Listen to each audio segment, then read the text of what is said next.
శ్రీమన్నారాయణ. ఈ సత్యనారాయణ స్వామి యొక్క వ్రత కథలలో 4వ భాగము అంటే 3వ భాగానికి అనుబంధంగా ఉంటుందంటే ఆ కథ యొక్క వైశాల్యం వల్ల, విస్తరణ వల్ల దాన్ని 2 భాగాలుగా చేయబడింది.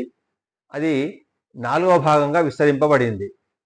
ఆ విధంగా 3వ కథ లోపల ఆ వైశ్యులు ఇద్దరు కూడా, అల్లుడు మామ ఇద్దరు ఆ స్వామి యొక్క ఆగ్రహానికి గురి అయి వీళ్ళలో ఉన్నటువంటి ఆ లోభత్వం వల్ల జైలు శిక్ష అనుభవిస్తూ ఉంటారు. అంటే ఇక్కడ యజమాని చేసినటువంటి దోషానికి అల్లుడు ప్రాయశ్చితం అనుభవిస్తున్నాడు, జైలు శిక్ష అనుభవిస్తున్నాడు మామగారితో పాటుగా. ఇంకా ఇక్కడ ఈ గృహం లోపల వైశ్యుని యొక్క భార్య, వైశ్యుని యొక్క బిడ్డ ఇద్దరు ఉన్నారు కదా, వాళ్ళు కూడా పాపం ఆ వైశ్యు చేసినటువంటి కర్మ ఫలానికి వాళ్ళు కూడా బాధితులైపోయినారు. వాళ్ళు కూడా అనేకమైనటువంటి దరిద్రానికి, రోగాలకు గురి అయిపోయినారు ఈ సందర్భంలో. అంటే ఇక్కడ కూడా వీళ్ళకు ఉన్న సంపద అంతా కూడా దొంగలు దోచుకుపోబడ్డారు. దొంగల చేత తల్లికి రోగం వచ్చింది. ఈ పిల్ల కూడా భిక్షాటన చేస్తూ తల్లిని తాను పోషించుకుంటూ ఉంటున్నారు ఈ గ్రామం లోపల ఈ వైశ్యుని యొక్క కుటుంబం అంతా కూడా. అంటే ఒక్కడు చేసినటువంటి వ్రతభంగానికి మాట నిలబెట్టుకోకపోవడం వల్ల, లోభత్వం వల్ల, కామ క్రోధ లోభం వల్ల ఏదైతే నష్టాలు జరుగుతాయో ఇక్కడ మనకు అంతర్లీనమైనటువంటి విషయం. ఇక్కడ ఈ విధంగా జరుగుతూ ఉండగా పాపం ఆ కళావతి రోజు భిక్షాటన చేస్తూ తల్లికి తాను పోషించుకుంటూ ఉండగా ఒకరోజు ఆ గ్రామం లోపల ఒక బ్రాహ్మణుని ఇంట్లో ఈ వ్రతం జరుగుతూ ఉంటే, పాపం మధ్యాహ్నం అయిపోయింది, సాయంత్రం అయిపోయింది, ఆకలి అవుతుంది. ఇంటికి తిరిగి వస్తుంటే ఆ బ్రాహ్మణుని ఇంట్లో ఆ వ్రతం చూడడం జరుగుతుండగా చూసి ఆ బ్రాహ్మణి ఇంట్లోకి వెళ్ళి శ్రద్ధగా ఆ పూజా కార్యక్రమాన్ని కూడా చూసి ఆ బ్రాహ్మణునికి తర్వాత సత్యనారాయణ స్వామికి నమస్కరించి ఆ తీర్థప్రసాదాలు తీసుకొని పాపం చాలా రాత్రి ఆలస్యంగా ఇంటికి వచ్చింది కళావతి. ఆ లీలావతి ఆ కూతురుని చూసి ప్రశ్నిస్తుంది, ఏమని, అమ్మ ఇంత రాత్రి దాకా ఎక్కడ ఉన్నావమ్మా అంటే, అప్పుడు కళావతి చెప్తుంది, అమ్మ మన ఊళ్ళోనే ఒక బ్రాహ్మణుని ఇంట్లో సత్యనారాయణ స్వామి వ్రతం జరుగుతుంటే చూస్తూ ఉన్నానమ్మా. అక్కడే ఆగిపోయాను, ఆకలి అవుతుంది, దప్పి అవుతుంది, అయినా కానీ అక్కడ భోజనం మనకు దొరుకుతుంది కదా ఉద్దేశంతోనే ఆగాను, తీర్థప్రసాదాలు తీసుకొచ్చినాను, ఇదిగో తీసుకో అంటూ తల్లికి ఇస్తుంది ఆ కళావతి.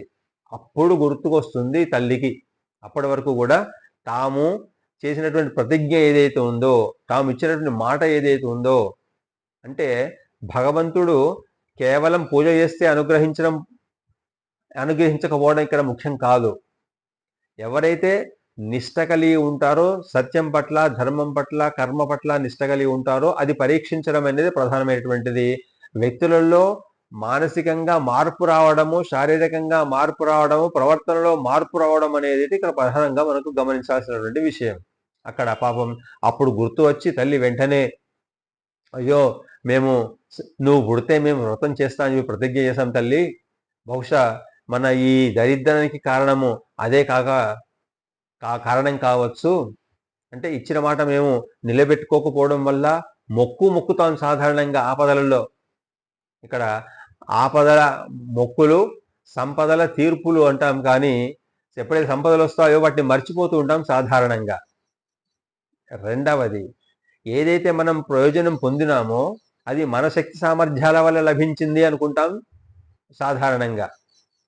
ఇప్పుడు నేను ఇంత జ్ఞానాన్ని సంపాదించినాను, నేను ఇంత సంపదను సంపాదించినాను, నేను ఇంత ఆరోగ్యంగా ఉన్నాను, నేను ఇంత కీర్తిని పొందినాను అనుకుంటాను సాధారణంగా ఎవరైనా కానీ. ఇదంతా కూడా నా యొక్క ప్రయోజనం వల్ల లభించింది అనుకుంటాం. కానీ ఈ ప్రయోజనాలన్నీ కూడా భగవంతుని యొక్క అనుగ్రహం లేకపోతే లభించవు అనేది ఈ సత్యనారాయణ స్వామి యొక్క వ్రతాల యొక్క కథల యొక్క అంతర్లీనమైనటువంటి శక్తి. అంటే ఇవి ఏదైనా నేను చేస్తున్నానటువంటి అహంకారము, మమకారంతో మీరు ఉంటారో అప్పుడు భగవంతుని యొక్క అనుగ్రహం ఉండదు అనేది ఇక్కడ ప్రధానమైనటువంటి అంతర్లీనమైనటువంటి రహస్యం. సరే, ఇక్కడ ఆమెకు గుర్తు వచ్చింది. వెంటనే తెల్లవారే ఏదో ఆ బంధువులను స్నేహితులను పిలిచి తనకు కలిగిన దాంట్లో వాళ్ళ దగ్గర కొంత తీసుకొచ్చి వీళ్ళ దగ్గర కొంత తీసుకొచ్చి ఏదో రకంగా మొత్తానికైతే భక్తి శ్రద్ధతోని సత్యనారాయణ స్వామి యొక్క పూజ చేసింది, వ్రతం చేసింది. స్వామి యొక్క అనుగ్రహానికి పాత్రురాలైంది తల్లి కూతుళ్ళు ఇద్దరు కూడా. స్వామి సంతోషించిండు. అయితే సంతోషించి వరం ఇయ్యాలి కదా, కాబట్టి ఏం చేసిండు, వెంటనే అక్కడ చంద్రకేతు రాజు కలలో కల్పించి, ఓ రాజా, కారాగారంలో ఉన్నటువంటి వాళ్ళు ఇద్దరు ఎవరైతే వైశ్యులు ఉన్నారో వాళ్ళు దొంగలు కారు, వాళ్ళు వ్యాపారులు, ఏదో వాళ్ళ యొక్క విధి కాల ప్రభావం వల్ల ఆ విధంగా నీ చేత కారాగారంలో బంధించబడినారు, వెంటనే విడిచిపెట్టు అని చెప్పి అదృశ్యమవుతాడు భగవంతుడు.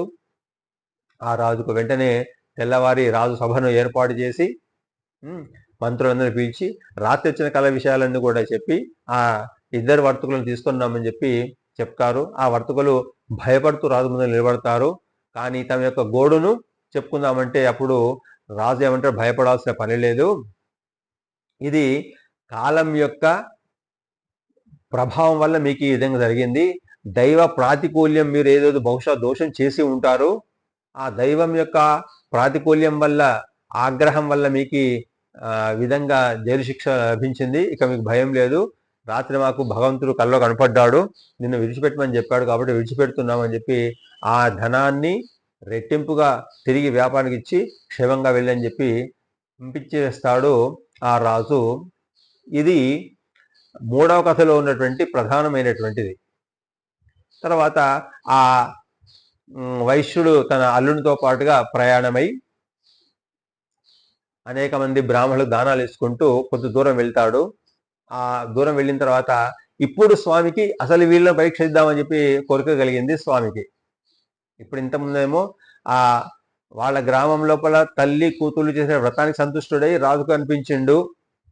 ఇప్పుడు అసలు నైతికంగా ఈ వ్యాపారి లోపల ఆ లోభత్వం పోయిందా లేదా, కామ క్రోధ లోభత్వం ఏదైతే ఉందో ఇప్పటి వరకు వాడిని క్షమించుకొస్తూ వస్తున్నాడు, ఇకనైనా కానీ మారిందా లేదా, జైలు శిక్ష వల్ల వాళ్ళలో పశ్చాత్తాపం కలిగిందా లేదా అనేటువంటి పరీక్ష ఇద్దామని ఒక సన్యాసి వేషంలో వాళ్ళ ముందర ప్రత్యక్షమవుతాడు శ్రీ మహావిష్ణువు. ఒక త్రిదండి వేషంలో ప్రత్యక్షమై అడుగుతాడు, ఓ వ్యాపారులారా, మీ ఓడలలో ఏమున్నది, మీరు ఎక్కడికి వెళ్తున్నారు, మీ సమాచారం ఏంటిది అని చెప్పి కుశల ప్రశ్న వేస్తాడు ఆ సన్యాసి.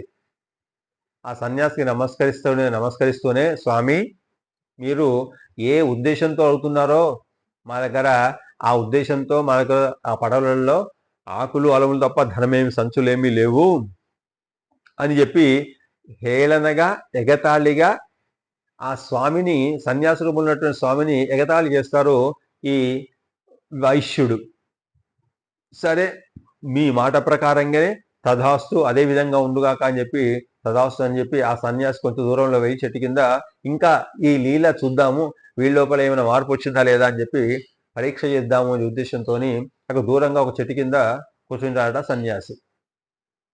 సరే, యథాప్రకారం తెల్లారింది. ఆ వెంటనే కాలకృత్యాలు తీసుకొని ఆ వైశ్యుడు పడవలోనికి ఎక్కి చూస్తే ఆ పడవ సముద్రంలో నీటి మీద తేలి ఆడుతూ ఉన్నది, అంటే బరువు లేకుండా.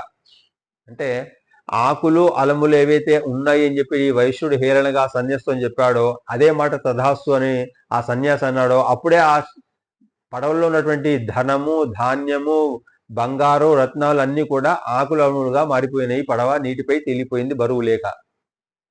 లబోదిబో మొత్తుకుంటూ ఆ వైశ్యుడు మూర్ఛపడిపోతే అల్లుడు మెల్లె లేపి, మామ భయపడకు, ఇదంతా కూడా ఆ సన్యాసి యొక్క ప్రభావమే, మాటల యొక్క ప్రభావమే, కాబట్టి మనకి ఏదన్నా వరం ఇస్తే మళ్ళీ ఆయన ఇవ్వాలి, కాబట్టి అందుకే వెళ్ళి ప్రార్థించు అంటే అప్పుడు ఈ వైశ్యుడు పరిపూర్ణంగా వెళ్ళి స్వామికి నమస్కారం చేస్తే అప్పుడు స్వామి చెప్తాడు, ఓ వైశ్యుడా, నీవు చేసినటువంటి ఏవైతే లోపాలు ఏవైతే ఉన్నాయో, వ్రత నియమాలు ఏవైతే ఉన్నాయో, నువ్వు మాట ఇచ్చినటువంటి దాన్ని నిలబెట్టుకోకపోవడం ఏదైతుందో, నీ లోభత్వం ఏదైతే ఉందో అదే నిన్ను కష్టాల పాలు చేసింది అని చెప్పి గుర్తు చేస్తే అప్పుడు ఈ వర్తకుడు ఆ స్వామిని ప్రార్థించి, అయ్యా, మీ మాయ లోపల మేము ఉన్నటువంటి వాళ్ళం కాబట్టి, అజ్ఞానము మూఢులం కాబట్టి నేను గ్రహించలేకపోయినాను, స్వామి క్షమించు, నా అపరాధాన్ని క్షమించు అంటే స్వామి అప్పుడు అనుగ్రహించి తిరిగి ఆయన యొక్క సంపదను వచ్చేటట్టుగా చేస్తాడు. ఇక్కడ ఉన్నటువంటి ఈ 4వది రహస్యం ఏంటిది అంటే, ఎవరైతే కామ, క్రోధ, లోభ, మోహ ఈ 4టిని జయించగలుగుతారో అప్పుడు స్వామి యొక్క అనుగ్రహానికి పాత్రలు కాగలుగుతారు. ధర్మ నిష్టలో వాళ్ళ కార్యక్రమాల్లో అనుకున్న ప్రకారంగా చేయగలుగుతారు. మాట మీద నిలబడి తమ యొక్క కార్యక్రమం నిర్వర్తించగలుగుతారు అనేటువంటి ఉద్దేశంతోనే ఈ వ్రత కథలన్నీ కూడా చక్కగా నడుస్తూ ఉంటాయి. ఇక 5వ కథ గురించి మళ్ళీ నెక్స్ట్ ఎపిసోడ్లో తెలుసుకుందాం. జై శ్రీమన్నారాయణ.